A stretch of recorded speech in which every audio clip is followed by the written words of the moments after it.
The Lord has many agents who are quite competent to vanquish demons, but the Lord especially descends to appease his unalloyed devotees who are always harassed by the demoniacs. The demon harasses the devotee even though the latter may happen to be his kin.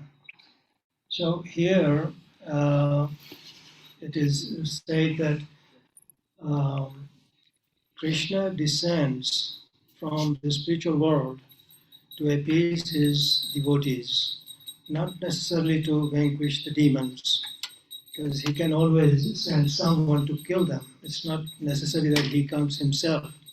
And when he says he comes himself, descends himself, means he comes in his original form as Krishna, not some other kind of form that he decides to take.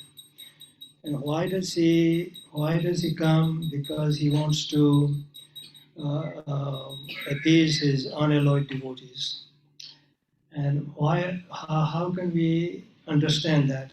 It's like a child is crying for his mother, and the mother hears the sound of the crying child, and she comes and takes the child in her arms and tries to calm him down. The child realizes that it is my mother, and she has finally come, and so it pleases him.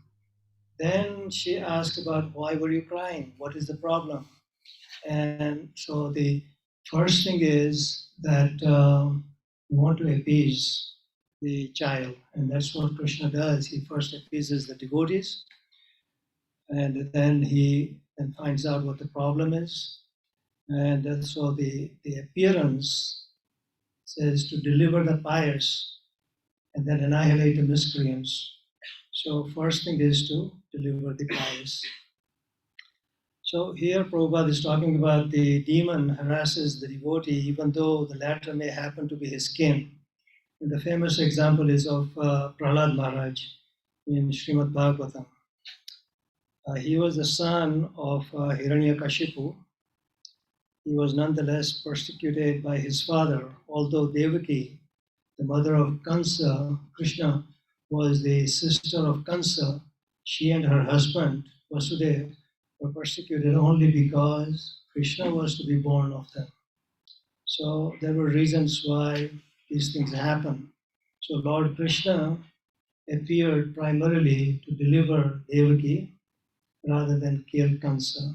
So that was his purpose, to appease the devotee, Devaki. But both were performed simultaneously, appeasing and killing Kansa. Therefore, it is said here that to deliver the devotee and vanquish the demon miscreants, the Lord appears in different incarnations. So we'll talk about different incarnations after we finish this purport. So let's continue. In the Caitanya Charitamrita of Krishnadas Kaviraj, the following verses, which is Madhya Lila, chapter 20, verses 263 and 264, summarize these principles of incarnation. Shrishti Hetui Jai Murti Prapanche Avatare Sei Ishvara Murti Avtaranam Tare Maya Pita Paravyo Ne Sabara Avasthana Vishwe Avatari Dare Avtaranama. The translation is that the avatar, or the incarnation of Godhead, descends from the kingdom of God for material manifestation. And what happens then? And the particular form of the personality of Godhead who so descends is called an incarnation. So in the case of Prahlad Maharaj, Krishna descended in the form of Nrsimhadev. So that was the form that he took, and these forms exist in the spiritual world. Who descends is called incarnation or avatar. So such incarnations are situated in the spiritual world. the kingdom of God. When they descend to the material creation, they assume the name Avatar. Avatar means one who descends. There are various kinds of avatars, such as Purusha Avatara, Guna Avataras, Lila Avataras, Shaktyavesh Avataras, Manvantara Avataras, and uh, Yuga Avataras. So all of these appearing on schedule all over the universe. So these are different avatars. They have got certain purposes and they appear, and it's all Krishna's doing. And we'll go over, we'll look at all of these in a little while, all appearing on schedule. But Lord Krishna is primeval Lord, the fountainhead of all avatars. He is the one who is the one who causes everything. Lord Sri Krishna descends for the specific purpose of mitigating the anxieties of the pure devotees who are very anxious to see him in his original Vrindavan pastimes. So here it is being very, Prabhupada is being very specific. He says that these devotees, they are in anxiety and they would like to see Krishna in his original form, okay? Not like Varaha or Matsya Avatar, things like that. No, it is Krishna himself. And so he descends in his original form. Therefore, the prime purpose of Krishna Avatar is to satisfy his unalloyed devotees. The Lord says that he incarnates himself in every millennium. So in every millennium, which means that there are 4 yugas, he appears in all those, one after another. This indicates that he incarnates also in the age of Kali. So we have got uh, Satya Yuga, Treta Yuga, Dwapar Yuga, and Kalyuga. So he appears in each of them. And here it says that he incarnates also in the age of Kali. So right now we are in the age of Kali. As stated in Srimad Bhagavatam, the incarnation in the age of Kali is Lord Chaitanya Mahaprabhu, who spread the worship of Krishna by the Sankirtana movement, congregational chanting of the holy names, and spread Krishna consciousness throughout India. Now Chaitanya Mahaprabhu, he appears as a devotee to show us uh, how to practice Krishna consciousness. And it is also called a hidden avatar. It's not like we see him, only certain the devotees who are engaged in Krishna consciousness would experience him. Lord Chaitanya is the incarnation of Krishna, the personality of Godhead is described secretly but not directly in the confidential parts of the revealed scriptures. So we don't read much about him because it's all confidential. It is in revealed scriptures such as the Upanishads and Mahabharata and Bhagavatam. The devotees of Lord Krishna are very much attracted by the Sankirtan movement of Lord Chaitanya. So when Chaitanya Mahaprabhu came, he spread the Sankirtan movement, chanting of the holy name. And the reason for that is when you chant the holy name, you are associating with Krishna himself because Krishna is appearing in the form of his name. This avatar of Lord does not kill miscreants. So in the age of, in the form of Chaitanya Mahaprabhu, he does not come to vanquish the miscreants by killing them. No, he wants to deliver them. This avatar of Lord does not kill the miscreants, but delivers them by his causeless mercy. So he kind of shows how to practice Krishna consciousness through Sankirtan movement. And that way we get Krishna conscious. So now we will go over to the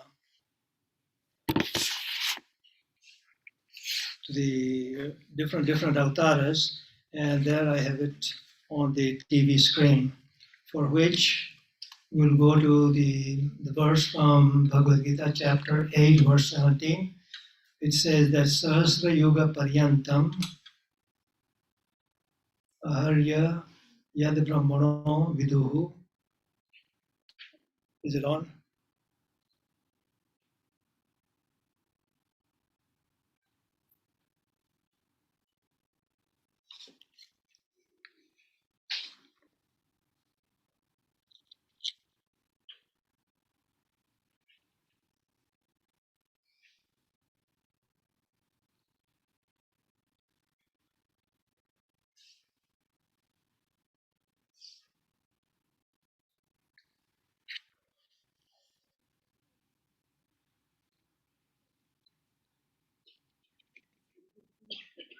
Scared.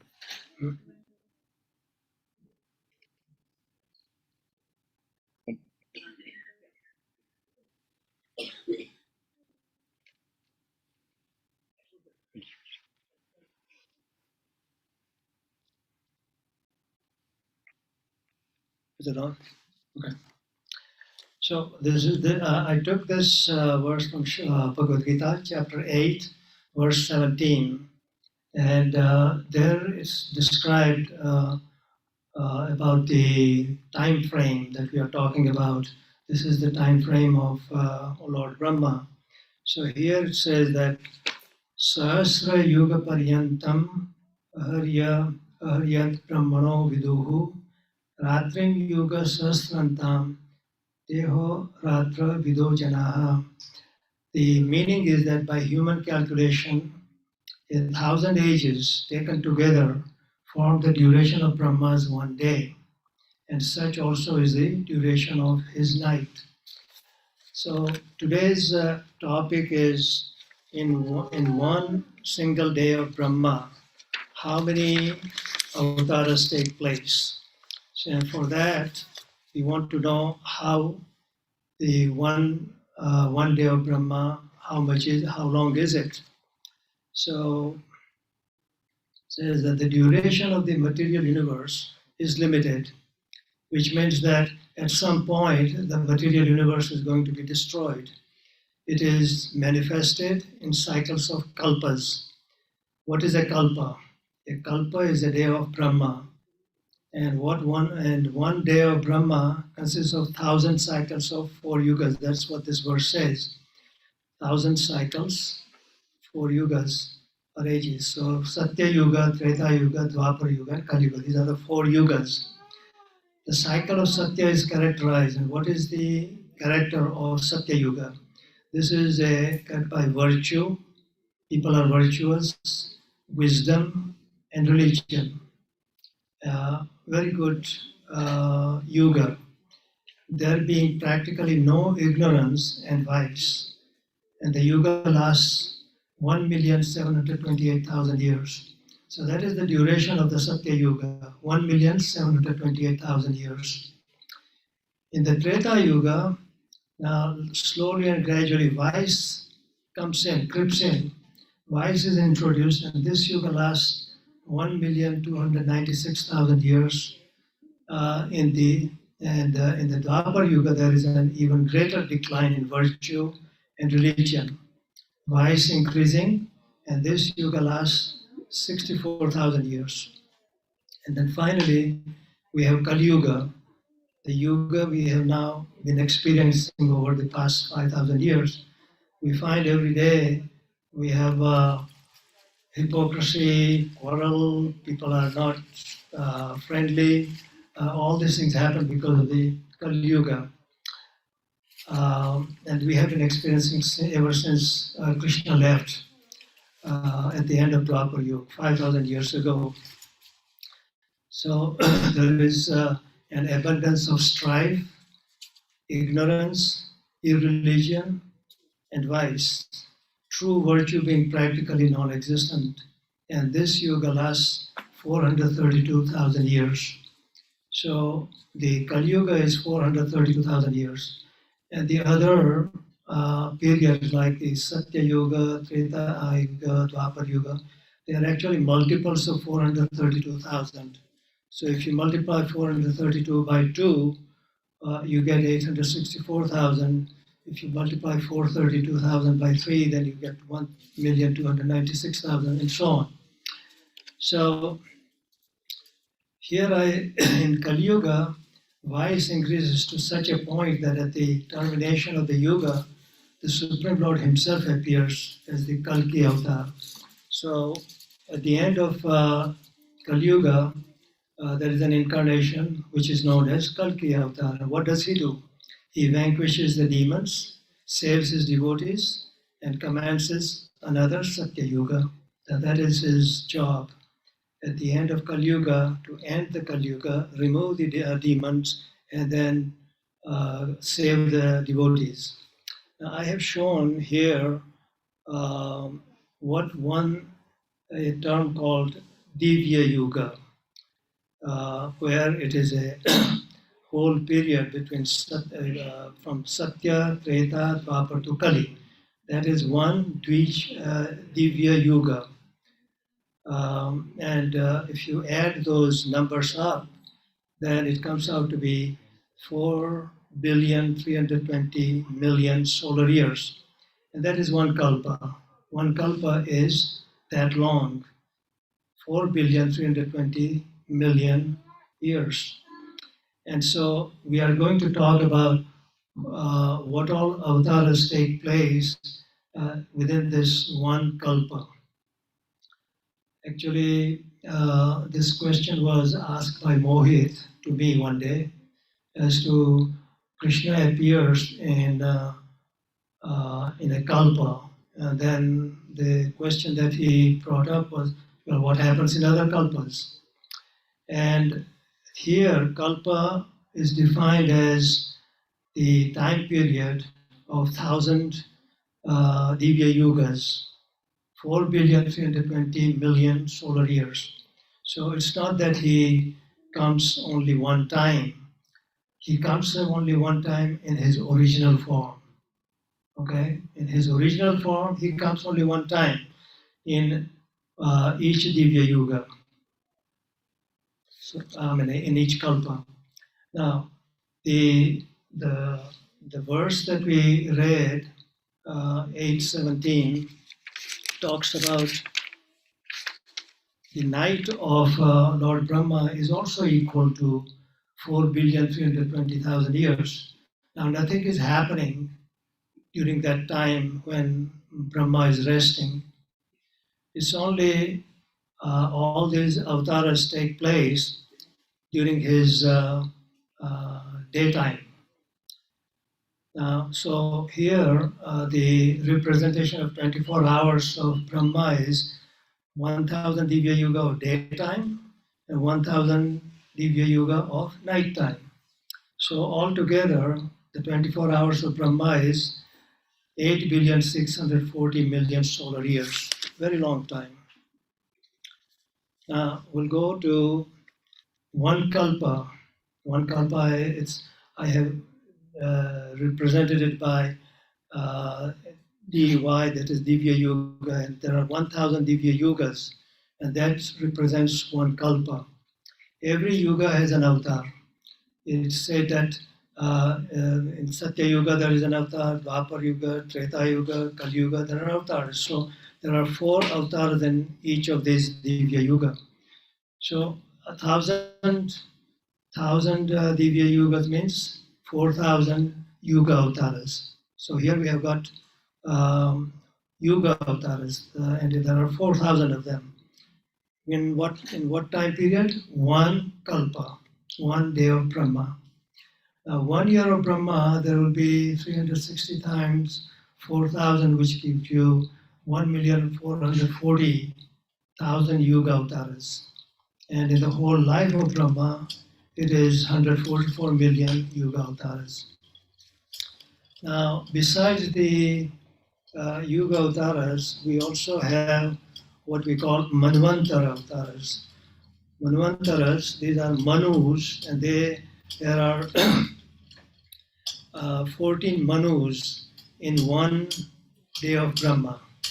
So in 1 day of Brahma, there are 14 changes of Manus, and during the reign of each of those 14 Manus, and incarnation is manifested. So besides the Yuga avatara, there is also the Manvantara avatars. And I have listed there the 14 Manvantaras. Number one is Yagna, Vibhu, second, third is Satyasen, four is Hari, five is Vaikuntha, six is Ajita, seven is Vamana, eight is Sarvabhaum, number nine is Rishabh, Vivaskasen, number 10, number 11 is Dharmasetu, 12 is Sudama, 13 is Yogeshwara, and 14 is Bradhabanu. Now these are the names of the uh, avatars, okay? So in each of the 14 Manvantara, there are 14 avatars. So far we have got 4,000 Yuga avatars and 14 Manvantara avatars in Day of Brahma. Then there are other avatars like Purusha avatars, and they are the lords of the universal creation. When when the universe was created, uh, Lord Krishna created these, and the first one is Karanodakshaya Vishnu, number two is Garbhodakshaya Vishnu, and third is Kshirodakshaya Vishnu. So it comes here in this next slide where it says, originally Krishna is there, okay? And he expands into Balaram. Balaram is identical in all qualities and everything, except his color is white compared to Krishna's color, which is dark blue, dark blue. So he expands into Balaram, and Chaitanya Charitamrita 1542 states that there in the spiritual sky, the personal feature of Balaram called Maha Shankarshan is the shelter of the spiritual energy. He is the primary cause, the cause of all causes. So he is the one who is the cause. He is the primary cause. He is the one who starts. And so here he starts with Karanodakshaya Vishnu. That is first one created. Karanodakshaya Vishnu is also known as Mahavishnu. So here says Mahashankarshan expands into Mahavishnu, also known as Karanodakshaya Vishnu. He lies on the Causal Ocean, also known as River Vircha. So where is Causal Ocean? Causal Ocean is between the spiritual world and the material world. So it's the river that flows between these two. So on one side of the river is the material world, material universes, and on the other side are the spiritual universes. So in between these two is where Mahavishnu lies, or Karanodakshaya Vishnu lies. Then in 1568 says that when Karanodakshaya Vishnu exhales, so he breathes out, when he breathes, exhales, the universes are manifested with each outward breath. So this Mahavishnu or Karanodakshaya Vishnu, he creates all these material universes, and all these universes are in his body. And when he breathes, each of these universes come out, and there are millions and millions and millions of universes that come out. So when Karanodakshaya Vishnu exhales, the universes are manifested with each outward breath. Now, at some point, Karanodakshaya Vishnu is going to inhale, and when he inhales, all these universes go into his body. So thereafter, when he inhales, all the universes again enter his body. And this is stated in Chaitanya Charitamrita, Adi Lila, chapter 5, verse 69. Then from the Karanodakshaya Vishnu, Garbhodakshaya Vishnu is created. So why is that created? Garbhodakshaya Vishnu enters into each of the universe. So in order to maintain them, Garbhodakshaya Vishnu takes part.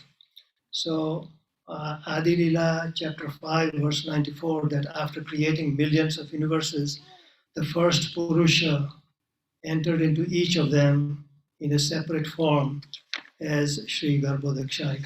It is the same Karanodakshaya Vishnu, but he changes the form to Garbhodakshaya and enters into each of these universes. So there are millions and millions, innumerable universes. So he becomes Garbhodakshaya Vishnu in each of them. And each of the Garbhodakshaya Vishnu is separate. They are not identical. Each of them is meant for each universe. In verse 598 of same chapter states that after filling half the universe with water, he made his own residence therein and manifested the 14 worlds in the other half. So what it is if you look at the universe as a like a sphere, and half of that sphere is filled with water, and Garbhodakshaya Vishnu is staying on that water, and the rest of the universe, which is not filled with water, he creates uh, the the worlds, like the 14 different worlds. Uh, so the 14 different worlds are above the water. They are not on the water, they are not in the water, they are above the water.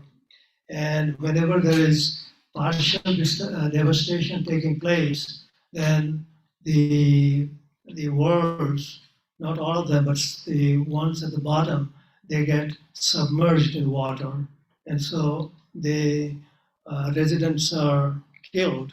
That is partial devastation. Partial devastation takes place when Brahma's night, when he is sleeping, that is when partial devastation takes place. Now, the next Vishnu is Kshirodakshaya Vishnu. Why do we need Kshirodakshaya Vishnu? So the material planets rest within the stem that grows from the lotus navel of Lord Narayan. Lord Brahma, his place is he was generated from the lotus flower that emerged from the navel of the Garbhodakshaya Vishnu. And the stem of that lotus, that is where all the planets are. Okay? So here it says that the stem that grows from the lotus navel of Lord Narayan, that's where all the material planets are. Among these planets are 7 oceans. It's quite elaborate. If you read the Srimad Bhagavatam, it explains all these different dvipas and oceanas. There, in part of the ocean of milk, this particular ocean is Kshiro, or milk ocean, and in that lies Svetadvip. There is an island called Svetadvip, and the Kshirodakshaya Vishnu is lying there. And anytime when there is a problem in the universe, the devas go to Lord Brahma and complain about it, and they go to Kshirodakshaya Vishnu. So they come to this place and talk to Kshirodakshaya Vishnu. So Lord Brahma takes them to this place, and they consult with Kshirodakshaya Vishnu, and then take action. So these are the 3 Mahavishnu, or Karanodakshaya Vishnu, Garbhodakshaya Vishnu, and Kshirodakshaya Vishnu. These are the 3 original Vishnus. Now, the Kshirodakshaya Vishnu is also acts as a super soul in each and every individual living entity, whether it is a bird or a fish or human being or cow, whatever, every living being has got a super soul, and that is the Kshirodakshay Vishnu. Okay, now the other avatara is guna avataras. Again, when we look at the whole creation, we find that there are three gunas: sattvagun, rajogun, and tamogun. There are three gunas. And so there must be presiding deities for these three gunas. And those are Lord Brahma is for the function within this particular world. Everything here is created, that is Lord Brahma. And then everything is maintained, so that is Lord Vishnu. And everything is finally dissolved, that is Lord Shiva. So the job is given to Lord Brahma to do the creation, job is given to Lord Vishnu to maintain the universe, and the last one is to destroy and that is done through Lord Shiva. The Lord therefore incarnates himself as the controllers of the three qualities, Sattvagun, Rajogun, and Tamogun. Thus the transactions of the material world takes place. So far we have Yuga Avataras, Manvantara Avataras, and then we have got these the Purusha Avataras, and here we have got now the Lila Avataras. The Guna Avataras, and now we come to the Lila Avataras. So Lila Avataras, again, this if you want the reference, this is all in the Caitanya Charitamrita. It states that in this age of Kali, there is no Lila Avatar. So in the age of Kali, it is stated that there is no Lila Avatar, and we haven't found any avatars in the Kalyuga. But there is a hidden avatar, which is not mentioned here. So anyway, when Supreme Personality of Godhead appears as he is, that is called Lila Avatar. So we quite often read about the Leelas that Krishna has with the gopis and so on. That is all Lila Avatars, where Krishna himself descends. He doesn't send one of his associates or other form.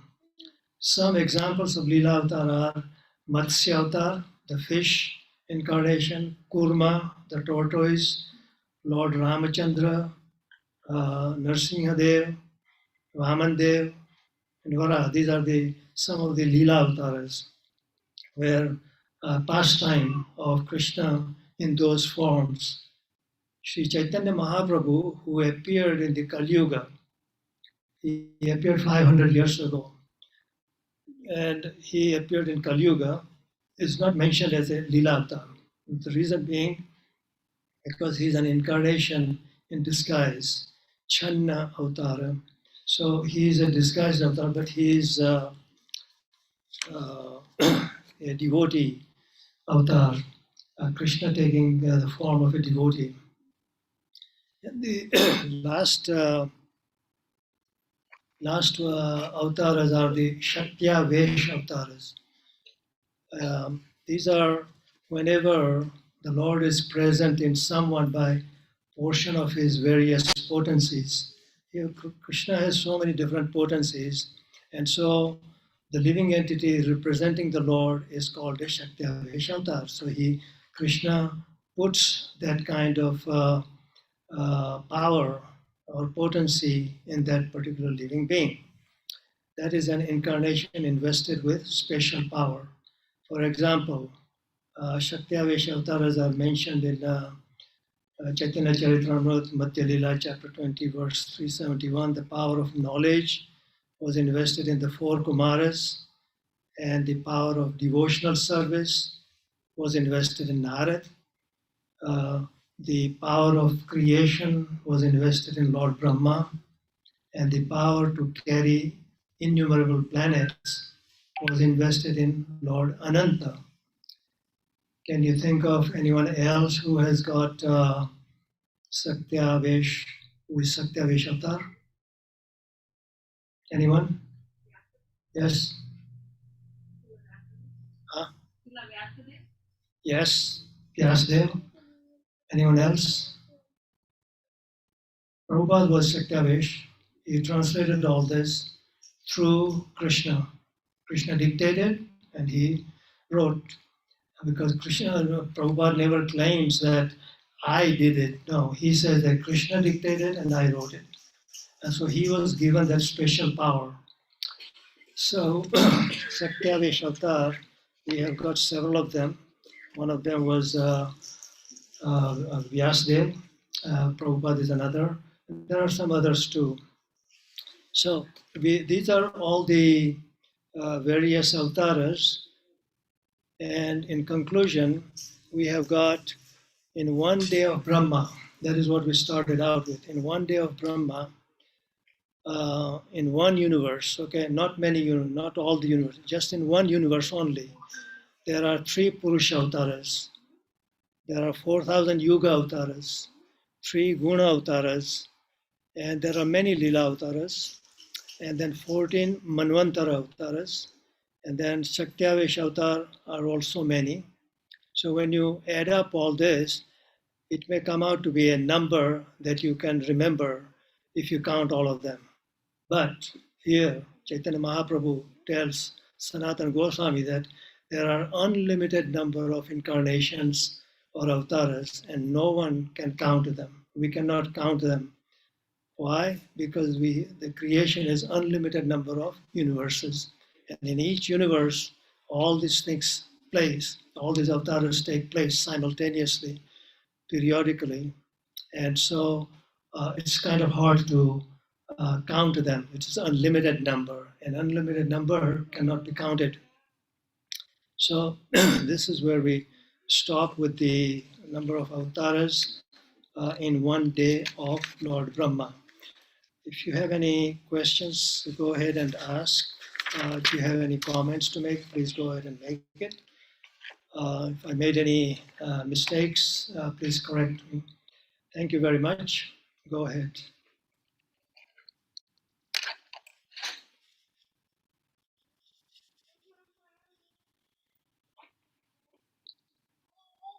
Dear devotees, there are any questions for them?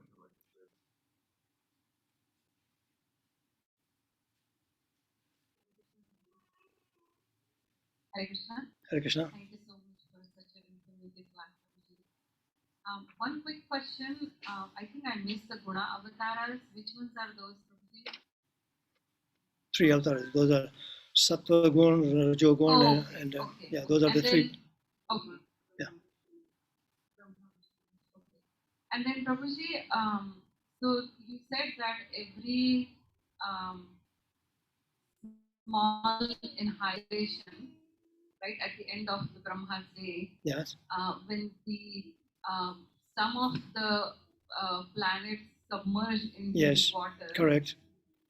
Is it from like so out of the 3 worlds? I'm assuming is it the earthly and the lower planets? The bottom one, Patal Lok. They just are the Patal Lok. Yeah, just the Patal Lok. They submerge in there. Okay. Yeah. So I have heard these Varaha avatar. There is Shweta Varaha and there is Rakta Yes. Varaha. Yeah. So when is the one that Varaha avatar? Krishna is basically lifting the earth. He's looking for the earth, Yes. the bottom of the Actually- ocean. Actually, the way it is said is in Garbo Ocean, Garbo Dakshai Ocean is where the earth was submerged. It was this demon's work. It is not that it's submerged by itself. No, somebody pushed it in there, and then with Varaha Avatar, Varaha is taking it out from the Garbo Ocean. Okay, so that's the Hiranya. That is not partial dissolution. It's not. It doesn't come under that. This was an incident. This is a Lila avatar. Okay, Varaha takes place and brings and it's not only one time that it happens. Yes. There are, I think, 2 or 3 times. Yeah. Yeah, It happens, Yes. and he pulls it out. Yes. Okay, that's what I had Yes. read and heard. Yes. I was confused about it's happening more than one or two times. Yes, it happens more than one So time. these were different demons. Yes, these were different demons, and it happens at different times. Yes, correct. Okay. And then one last one, Prabhuji. I think I have read it in. I'm pretty sure I've read it in Bhagavatam. I can't give out exact reference, but the Shweta Dweep and the Kshira Ocean, the ocean of milk. Yes. It is on Dhruvaloka, right?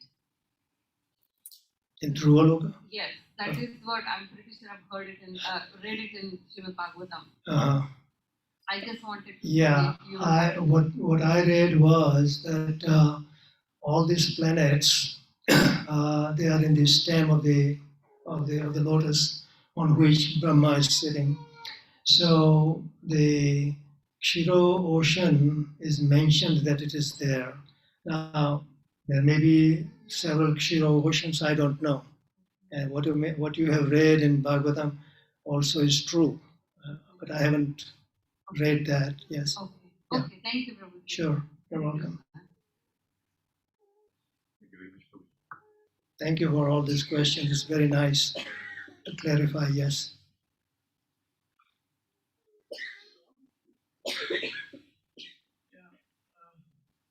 I have a question and a comment. Please do. Thank you. The question is,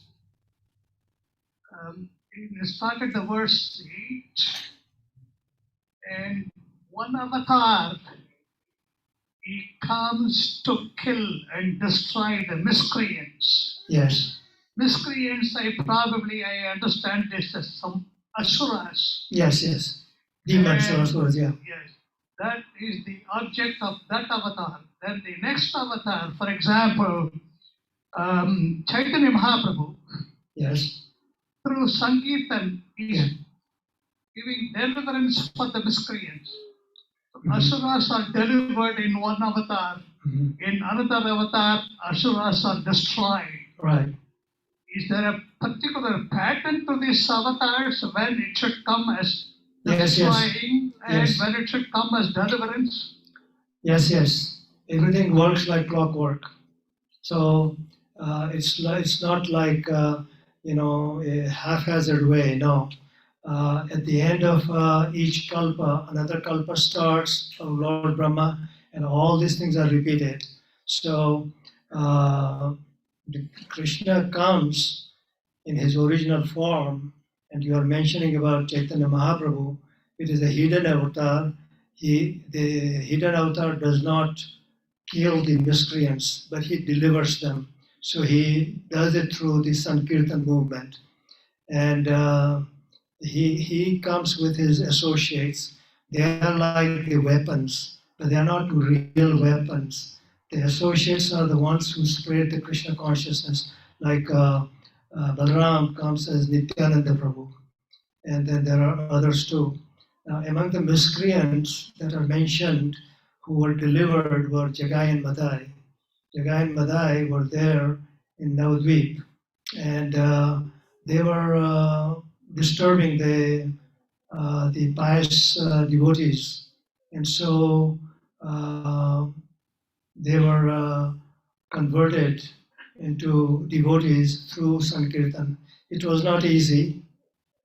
First they refused.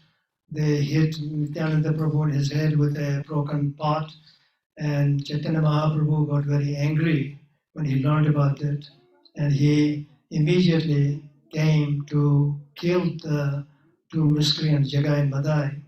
But the story says that Nityananda stopped Chaitanya Mahaprabhu from doing that and reminded him that this avatar of yours is for spreading Krishna consciousness through the Sankirtan. This is not the avatar where you kill people. So Chaitanya Mahaprabhu stopped killing those two, Jagai and Madai. But then during this episode, one of the brothers, both of them are Jagai and Madai brothers, one of them told the other that, look here, we have to start chanting the Mahamantra, what Nityananda Prabhu is telling us, otherwise we will be killed. And so then both of them started chanting the Mahamantra. And Chaitanya Mahaprabhu did not kill them. So Chaitanya Mahaprabhu's avatar is a hidden avatar. It is the avatar in which he does not kill anyone. He transforms them through the Sankirtan movement. So these two, Jagai and Madai, they were miscreants. They were womanizers, they were drunkards, and meat eaters, everything. You name it, they have it. So these were miscreants, and they were converted into devotees through this Sankirtan movement. Does that make sense?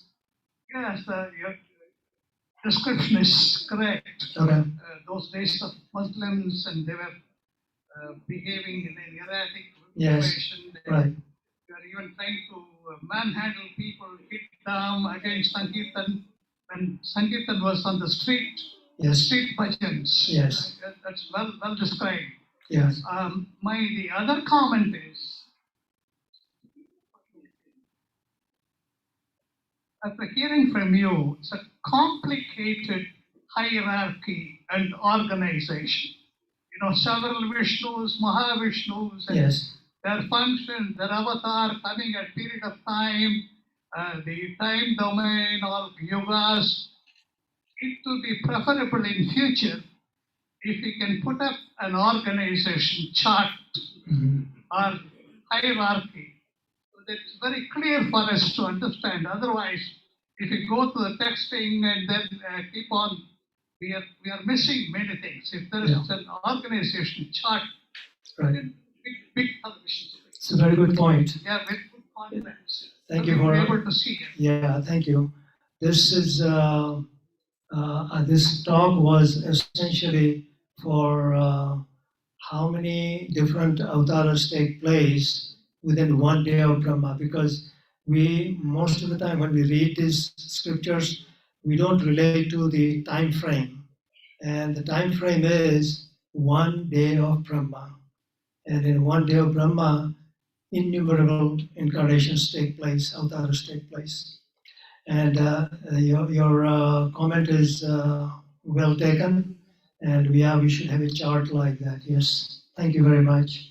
Any other question or comment?